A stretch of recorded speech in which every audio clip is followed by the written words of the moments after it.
That's where I started. The first public place I went. And the second place, Nje, the correctional center in Ekulobia.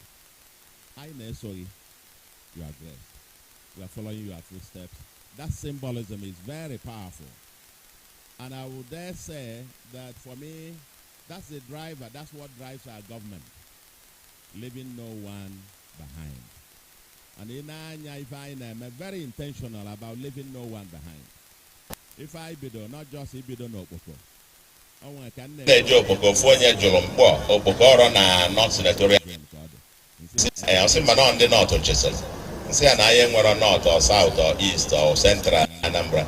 If I were one people, one agenda, and that is the development of Anambra.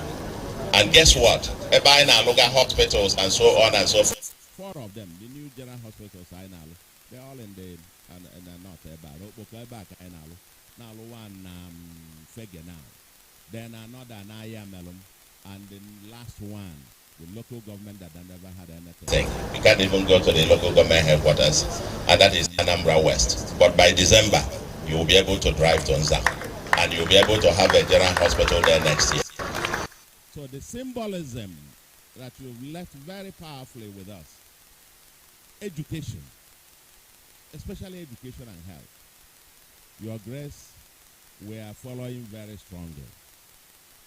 For 9, they declare the children of the poor. I'm a product of a public school, public primary, public secondary, public university. Then the children of the poor and the rich attended the same school, taught by the same teachers. But today, not anymore. Today, the children of the rich on elite schools, elite private schools, and some in some elite mission schools. Now, the children of the poorest of the poor are then abandoned in poorly resourced public schools with no facilities and no teachers. And that's why when we came, following your footsteps, we decided that we will end the era of schools without teachers. The first in history in Nigeria, about an office within the first 9 months where were 5,000 teachers. I ended. I've recruited over 300 medical personnel, end the era of hospitals without doctors and so on. And now we're recruiting about 500 more to put in all the primary health centers. And we are following that up. We find a good free education. Free tuition. Fees, levies, and they'll be 13 of them. Exam levy, lesson fee, and car fee. By the time and for even junior secondary in some schools, 9,980, some and so on and so forth. But we've decided, because these children of the poor that are left behind, left in those poorly resourced schools, their learning outcomes were almost near to zero. And they will end up poor themselves because they have learned nothing, or they will end up in the street. And so poverty had become a dynasty. And part of our mission, by now having to show that we can have qualitative but free education, basic education in Anambra, going forward in all public schools, following your footsteps, your address. We would like to make public schools to become model that the private schools and even mission schools look up to them. Because it is the duty of government. Duty. Government has a duty to provide free basic education. And we are looking. If our numbers carry it, I don't want to spill the beans. Next year, we'll be making major announcements on this major thing. So when you see us announcing and we're implementing free antenatal and free delivery for pregnant women, it's all following you. And that's why I'm very delighted to hear neighbors we're going to hospitals. I think when I look at you, your grace, and seeing your footsteps, just reminded me of late Bishop Eneja. He was in our parish, Nemugu. And I remember one of his birthdays, we were all running around to contribute, to bring this and ceremony and all of that. After we piled up all those, he just took a microphone. He was seated on his chair, just as we were sitting. He was looking at us as India is the Kafam Macedonia. Thank you very much. But please take all these things. Draw our parish priest. Bend them if an no. If I need I say I don't need them. And I've heard you several times say similar things. Please keep it up. We are watching. The symbolism is powerful. The symbolism that of this Matthew 25, 31 to 46. If one could not see Georgia, that's why here on earth we must do the work of God. And you are leading the way. We have come to celebrate you. Coincidentally, well, I just saw the cake, pineapple, my wife, Butenka. Mana, the other thing, Your Grace, can I fire an announcement, we will make 23rd of next month. I have a government member now,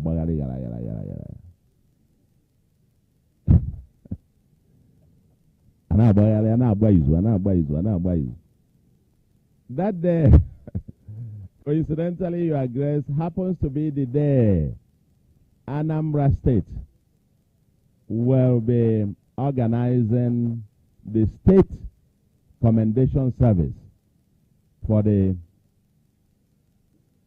former governor of Anambra that recently died, Dr. Chinwoke Mbadinuju.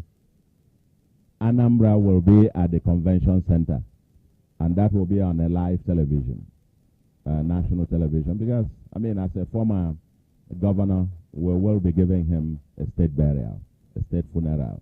And that 23rd happened to be the day. Or the 23rd, or the 23rd,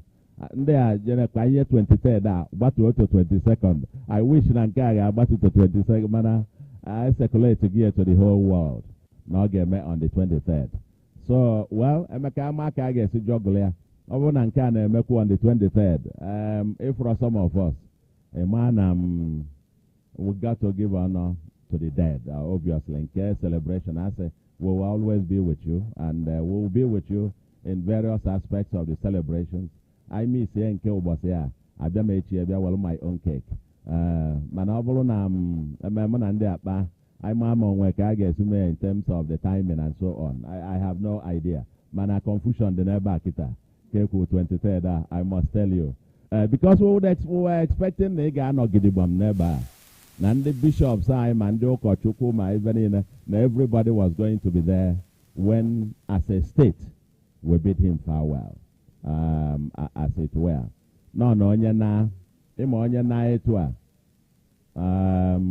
Adelo sometimes. Makanemechi school for 1 year. Most people forgot that Dr. Chinwoke Mbadinuju did his own best. He wiped off everything else that he did, unfortunately, in terms of public perception. But we forgot that this was the man that established the Anambra State University, Uli, with Uli as the main campus. He's the man that built this Ekweme Square in Agada every time. He's the man that built the Dora Konyele, where that will now celebrate and so on and so forth. He did his own little, receiving less than ₦1 billion a month. He did his own. So that day we will also celebrate him. My mindset is to celebrate all my predecessors. I think all of them did their best in their own time, given the resource base at their time. So that day, Anambra will be celebrating Mbadinuju, but then we'll also be with Your Grace celebrating the 70th, continuing that. But we will make further contributions. And finally, with regards to the correctional center here, Ekugo ifendi melo. Well, in where the Makaife fencing and so on and so forth, even here. Yes, Abiabaromiambo, Mana Ucha idea. I am glad to be here finally. Yes, on when we believe I do. That's one. Number two, when this school anywhere, I mean, they are an exam. And about 30 of them will be taking the NAPTEB or something exams. Is that? They are not on the piano. I don't know if I put 25,000 each or something. Eh? Okay. I think now that you are the grand patron, you are the grand patron of Ghana and Nigeria.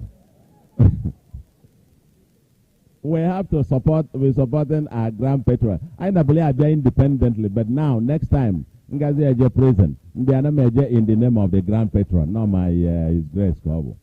I continue to support your initiatives here. You've done so well, so wonderfully well. Even the state, we will soon be building our own correctional centers because now it's in the exclusive, it's now in the concurrent legislative list. And in the federal law cannot take the number of criminals that we have. But while we appeal to them, manding cake on the street, manding on off here, first year ba pota, ka rehabilitate if a cafabolo mado. Uno get what ka rehabilitate uno. Uno kwe.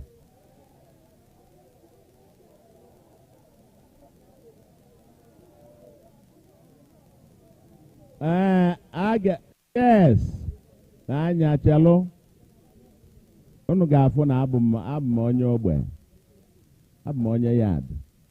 That's why my second outing as a governor on a correctional center Kanjelia. I feel for you.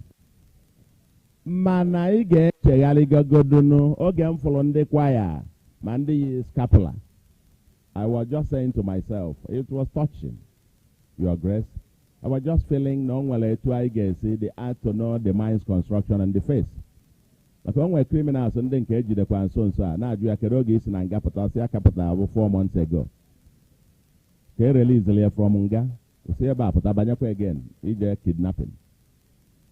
And I do an so Nagama Yono, Ige Chegali and Ifa, so that I be an Ifa of mercy. Obulu truly that you are a repented soul. Makai na agwande no ni mo fia fa pota. Kai solo nye fa training o de ana enye ba. Mana ki no eba make sure na inwete the training. Oga abe pota ki we ba ulu. I na fa agreement this week, Tuesday or Wednesday. We're going to be empowering about 4,500, almost 5,000 of them. And they want you 2 skills. We're going to be distributing about 2 billion and another 2.5 billion from Bank of Industry. Kenya lo fa ke go skills fanwe kafa we baulu. So I na yono ndi no eba. Take this skill acquisition center very seriously. Ko ga abo bosi ga esi eba apota ibolonya Anambra. Ipia we find you something to be useful. Makije criminality doesn't pay. Or can they also wear the safe? That's why you are here. I know some of you have overstayed. Some of you for very minor offenses, no trial, and so on and so forth for all manner of reasons. I understand the situation. And we will do the bit that we can. But to support His grace, there are an exam who are qualified to take all those exams. Mandani mefanenene or WAEC, more that NAPTEB or whatever. Their exam fees from correctional center. Na Anambra, see what government will pay for that. We'll pay for that. We'll pay for them. So they can come out and become useful citizens. Manafaga committed to contribute to society. And finally, Custodial, Anugum, whatever assistance, like I said, we can give to help equip those centers. We are battling with binding resource constraints, but we are trying our best. We're trying our best. Ego fast I borrow, we still refuse to borrow. But even in spite of that, we're still delivering core services. But then finally, for the inmates in here, again now, but somebody reminded me, no genje noka.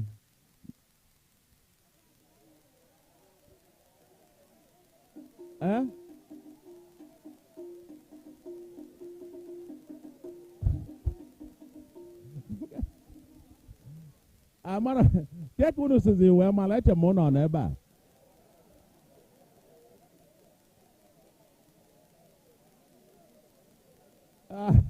Come not to go over there check I will take them. Okay. Okay, no, that's all right. For your reminder, can now but eba. Lo take one email if I am an no quiver. If a man no bo get the controller eba. The controller go on. Come, okay. Usifo. Yeah, JE. I think what they are saying is that there was something I gave to their colleagues at Oka when I visited. And that they were already showing me with their fingers doing.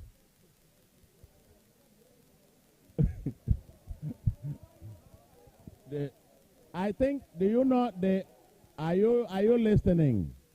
The economy is bad now, so we need to get what to work and. Okay, we are going to, for each of the emails, I understand you have 1,125 of them. Yeah, for those 1,125 of them, we're also going to send for each one of them. For each of them. I understand that you don't keep it for you to be taken gradually. I will also give them to keep for you 5,000 each, as we said. That's what they were looking for.